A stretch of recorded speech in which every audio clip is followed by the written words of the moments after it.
बिहानको 4 बजे उठाएर जहिले पनि यस्तै गरिदिन्छ पार्टीवालाहरूले। नारायण साथीहरू बोलाउने बेला चाहिँ बिहानै बोलाउने, लोकेसन देखाउन र खाली गर्नलाई चाहिँ 11 बजे दिने। गाडी खाली गर्नलाई ब्याक गर्दै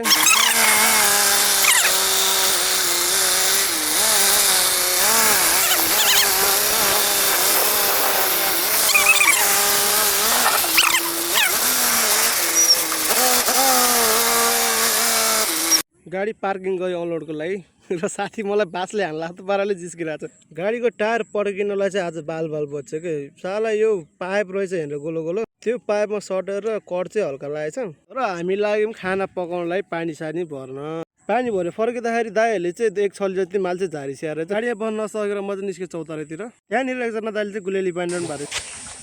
गर्मी चाहिँ असाध्य होइन। अब गाडी चाहिँ खाली हुँदैछ, वेन्थ गाडी चाहिँ खाली हुँदै 2 घन्टा 3 घन्टा लाग्छ। 5 जना मान्छे मात्रै रहेछ त्यहाँ त। गाडी अनलोडको 8 जना बोलाएको 5 जना आउनुभयो, गाडी खाली हुने भएर म चाहिँ दुःखले पुरै नाचिरहेको छु लालुपाते लुके भैँतिर भन्दै। महावीर पुन सर जस्तै डान्स हाने, मिलेको मिलेन सबैले कमेन्ट गरिदिनु होला। खाना पकाउनको लागि चाहिँ कुकर चाहिँ ट्राई गर्दै थिएँ सिटी हालेर। अलिकति मिस्त्री बनिदिएको हावा गाछेको खाएन भनेर। पकाउन त चामल चाहिन्छ त्यो तपाईँलाई थाहा छ थियो होइन। मैले चाहिँ 1.5 गिलास चामल हालेँ 2 जनालाई। चिकन पकाउने रेसिपीहरू हो। आधी किलो जति चिकन लिएर थियौँ हामी 2 जनाले खानलाई। मासु हो नि हजुर, मासु बिना त भात त सराते भयो नि। मासु खानुपर्छ सधैँभरि, आउने पनि लाग्छ त बुढी। मासु ड्राइभर हो नि, मासु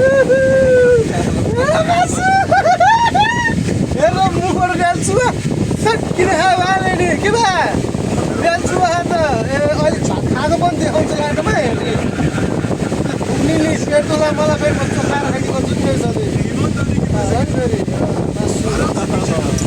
मासु इज एनर्जी, मासु लभर। यो मेरो साथी चाहिँ मासु बिना भातै खा। अरू तरकारी पकाउँ भने मुख बिगार्छन्, त्यही भएर साथीले मासु पकाउँछौँ। यति मिठो पाराले मासु पाक्दैछ। उहाँहरू चाहिँ कलेजबाट भ्रमण गर्न आउनु भएको रहेछ। श्री मेडिकल एन्ड टेक्निकल कलेजबाट हुनुहुँदो रहेछ चितवनको। मासुमा निचारेर खानलाई चाहिँ कागती मैले काटेँ। त्यसपछि सुरु गरेँ मैले कम खानु मासु रहन्छ। रियाल नचुनु होला तपाईँले। खाएपछि भाँडा मान्नुपर्छ, तपाईँलाई थाहा छ थाहा छैन। भाँडा माझ्यो भने अर्को किन्नलाई पैसा छ। दाइहरू भोलि मलाई बिहान 4 बजे फोन गर्नु, म 4 बजे आएर गाडी खाली गरिदिन्छु भन्नुभएको थियो। आज ढिलो भएर खाली गरेर ढाल लाएर म चाहिँ निस्केँ गन्तव्य। खाली गरेर बाहिर निस्केँ होइन, गएर फेरि गाडी लोड गर्नुपर्छ। अब यहाँको माल हुन्छ कि अब पूर्वको माल हुन्छ थाहा छैन भएको यस्तो हुन्छ। अब भोलिको भिडियो चाहिँ भोलि नै हेरौँ ल। By by. सबले माया गर्नु है, फलो गर्नु, सब्सक्राइब गरिदिनु, लाइक गरिदिनु नभुल्नु होला। भर स्टार्टिङहरू मेरो नि ब्लग होइन, सबले माया गरिदिनु होला। उडी चुप्पा।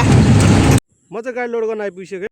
त्यहाँ अगाडि गाडी लोड भएर हामी तराईमा ताता भएर म चिसो हावा खानलाई चाहिँ चौरतिर रमाउँदै थिएँ। हस् धन्यवाद।